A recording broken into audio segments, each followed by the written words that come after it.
बिस्मिल्लाहिर्रहमानिर्रहीम। अस्सलामु अलैकुम। आज के जो सुप्रीम कोर्ट के आगे शरपसंदों का जो एक जत्था सुप्रीम कोर्ट को धमकाने के लिए, सुप्रीम कोर्ट को परेशान करने के लिए और सुप्रीम कोर्ट के ऊपर अपना दबाव बनाने के लिए जो उन्होंने रेड जोन के अंदर हमला आवर हुए, उस टीम के सरबरा फजल रहमान साहब जो हैं, उनका नारा क्या था वो बयान करते हैं। कुछ नुकात वो कहते हैं, एक तो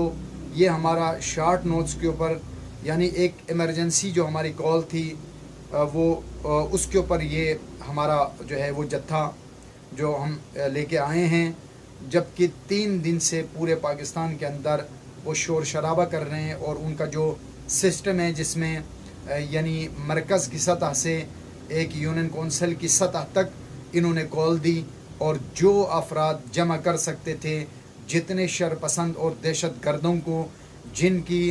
किसी भी किस्म की कोई अखलाकियात की तरबियत इनको नहीं है, इन जत्थों को बुलाया गया और सबको सहूलियत फराहम की गई और बेतहाशा गाड़ियों की सहूलत और इसी तरीके से पैसे पानी की तरह बहाया गया और उन्हें इस्लामाबाद में जमा किया गया। और कहते हैं कि शार्ट नोटिस के ऊपर ये हमारा मुख्तसर मजमा जमा हुआ, जबकि पूरी ताकत इस्तेमाल हुई, न सिर्फ जो है JUIF की ताकत बल्कि पूरी हुकूमती मशीनरी जिसमें पीपल्स पार्टी की हिमायत शामिल थी, नून लीग की हिमायत शामिल थी, MQM की हिमायत शामिल थी और हमारी जो ताकतवर हल्के हैं उनकी हिमायत और उनकी शाबाश व आफरीन सब कुछ शामिल था। ये जो इज्तिमा जमा हुआ उन्होंने दिखा दिया, यानी एक पता चूँकि पूरी दुनिया को आज जो है फिर से पता हो, वैसे दुनिया तो जानती है लेकिन ये दिखाना चाह रहे थे कि हमारे साथ अवाम है, लेकिन अल्हम्दुलिल्लाह पूरी दुनिया ने देखा वो डंडा बरदार शरपसंदों और दहशत गर्दों का एक जो है वो जत्था, उसके अलावा कोई अवामी ताकत वहाँ पर मौजूद नहीं थी। आम पब्लिक वहाँ पर, किसी आम पब्लिक के बंदे ने वहाँ जाने को गवारा नहीं किया कि इनके साथ जाके शमूलियत इख्तियार किया जाए। इतने एक्सपोज हो चुके हैं और पता चल चुका है कि पाकिस्तान के अंदर जो पाकिस्तान के अवाम की महरूमियाँ हैं उनमें इन सब का हाथ है। ये सारे के सारे अपनी करप्शन को बचाने के लिए जो इन्होंने माजी में पाकिस्तान के साथ और पाकिस्तानी कौम के साथ इन्होंने खिलवाड़ करके ताकतवर हलकों के लिए सहूलतकार बनकर जो कुछ इन्होंने कमाया, उस करप्शन को छुपाने के लिए और मज़ीद करप्शन के लिए मौका हासिल करने के लिए कि दोबारा से बरसरे इख्तिदार आ सकें और अगले इख्तिदार के लिए, चूँकि इन्हें यकीन है कि अगला इख्तिदार इनको नहीं मिलना, तो लिहाजा उस अगले इख्तिदार तक कोई रास्ता बनाने के लिए ये शोर शराबा किसी तरीके से सुप्रीम कोर्ट पर दबाव डाला जाए।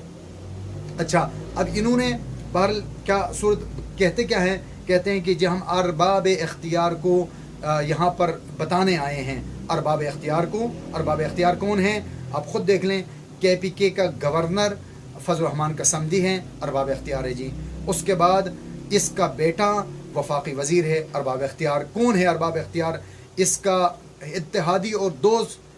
शहबाज शरीफ पाकिस्तान का वज़ीर आज़म है। इसी तरीके से इसके इत्तेहादी नून लीग की मरकज़ में हुकूमत है। इसी तरीके से इसके उसी इत्तेहादी की पंजाब के अंदर भी हुकूमत है। इसके दूसरे इत्तेहादी पीपल्स पार्टी की सिंध में हुकूमत है और इसी तरीके से इसके जितने इत्तेहादी हैं उन सब की हिमायत, यानी आप कह सकते हैं KPK के अंदर इनकी हुकूमत है, सिंध के अंदर इनकी हुकूमत है, इसी तरीके से बलूचिस्तान और पंजाब के अंदर भी इन सब की, और इसी तरीके से ताकतवर हल्के जो हैं वो तो वैसे ही ज़ाहिरी बात है इनके साथ मौजूद हैं। इमरान को काउंटर करने के लिए, इमरान को किसी तरीके से, इमरान से जो है वो इन्हें ख़तरा लायक है। किसी तरीके से अगर इमरान इख्तिदार में आता है तो इमरान आवाम के हक़ में कोई ऐसा कानून न बनाए जिस कानून की वजह से इन्हें अपने हद के अंदर रहना पड़ जाए और ये जो अपने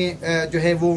हुदूद से तजावुज़ करके कौम के अंदर वारिद हो जाते हैं कौम के अंदर, और फिर अजीब व गरीब बातें चल रही हैं। उन बातों के ऊपर भी इंशाअल्लाह आने वाले वक्तों में हम बयान करेंगे कि ये जो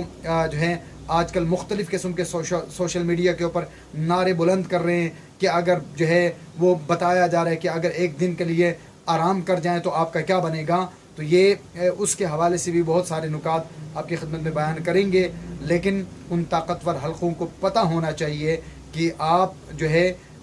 جن کے بل بوتے پر آپ یہ باتیں کر رہے ہیں وہ غریبوں کے بچے ہیں جو ہمیشہ شہادت کے لیے اپنے آپ کو قربان کرنے کے لیے، یہ جو شہادت ہے یہ غریب جو پاکستان کے غریب طبقہ ہے ان کے نصیب میں ہے، انہوں نے شہادتیں دی ہیں، انہوں نے اپنے بچوں کو قربان کیا ہے۔ آپ کو بتانا ہوگا، شاید آنے والے وقتوں میں آپ کے آگے یہ سوالات آپ کے آگے آئیں گے کہ آپ نے جو پاکستان کی جو پوری پاکستان کے اثاثوں پر آپ کا قبضہ ہے، پاکستان کی تمام جو مراعات ہے اس سے سب سے زیادہ آپ استفادہ کر رہے ہیں، پاکستان کی جو سرمایہ کاری ہے اس کے اوپر آپ کا اختیار ہے، پاکستان کی جتنے بھی جو ہے وہ جسے کہتے ہیں کہ رفاہی جو مراعات ہیں ان سب کا فائدہ آپ لے رہے ہیں۔ آپ بتائیے آپ نے پاکستان کے لیے آج تک کیا کیا ہے، آپ نے پاکستان کی قوم کے لیے آج تک کیا کیا ہے؟ ایک جو پوری دنیا کے اندر ہمارے بغل میں ہمارا دشمن انڈیا ہے، انڈیا نے اپنی قوم کے فائدے کے لیے، اپنے قوم کو سہولت دینے کے لیے رشیا سے تیل خریدا، اور آج وہ اپنی قوم کو سستا تیل، آپ کے اندر اگر انسانیت ہوتی تو آپ رشیا تو آپ کو تیل دے رہا تھا، آپ نے رشیا تو چھوڑے، عرصہ دراز پہلے رشیا سے پہلے آپ کا ہمسایہ ایران آپ کو آپ کے دہلیز کے اوپر لا کے پیپ لائن بچھا کے دے رہا تھا آپ کو گیس پائپ، لیکن آپ نے نہیں لیا، اس لیے کہ آپ نہیں چاہتے یہ عوام سر اٹھائیں، اس لیے جس دن عوام نے سر اٹھایا آپ لوگوں کو اپنے اقتدار کا زوال نظر آتا ہے۔ تو لہٰذا آج کے دن کی بہترین سٹوری ہے وہ ہے chief justice of Pakistan justice Umar Ata Bandial کا بہترین فیصلہ، جو انہوں نے ایک تو جو ہے حکمت اور بصیرت سے فیصلہ دیا، اور ساتھ میں انہوں نے پھر بھی پاکستان کے اندر داخلی انتشار سے پاکستان کو بچانے کے لیے، تاکہ پاکستان کے دشمنوں کو کوئی غلط موقع نہ ملے، اس لیے دوبارہ سے طاقتور حلقوں کو اشارہ دیا کہ ابھی بھی وقت ہے، آپ مذاکرات کریں، اور آپ کو اشارہ دیا کہ پاکستان کی جو قوم ہے وہ کبھی بھی عمران کو مائنس کرنے پر آمادہ نہیں ہے، تو لہٰذا آپ تبھی کچھ کر سکو گے، آگے بڑھ سکو گے حکمرانی کی طرف اگر عمران کے ساتھ مذاکرات ہوتے ہیں، اور عمران کو شامل کر کے اگر پاکستان کے اندر آپ فیصلے کرتے ہیں تو ان فیصلوں کا جو ہے وہ عوام خیر مقدم کرے گی، ورنہ عوام کی طرف سے کبھی بھی آپ کے فیصلوں کے اوپر کوئی رضامندی آپ کو نہیں ملے گی۔ ہماری دعا ہے کہ ہمارے طاقتور حلقوں کو عقل عطا فرمائے۔ پاکستان زندہ باد۔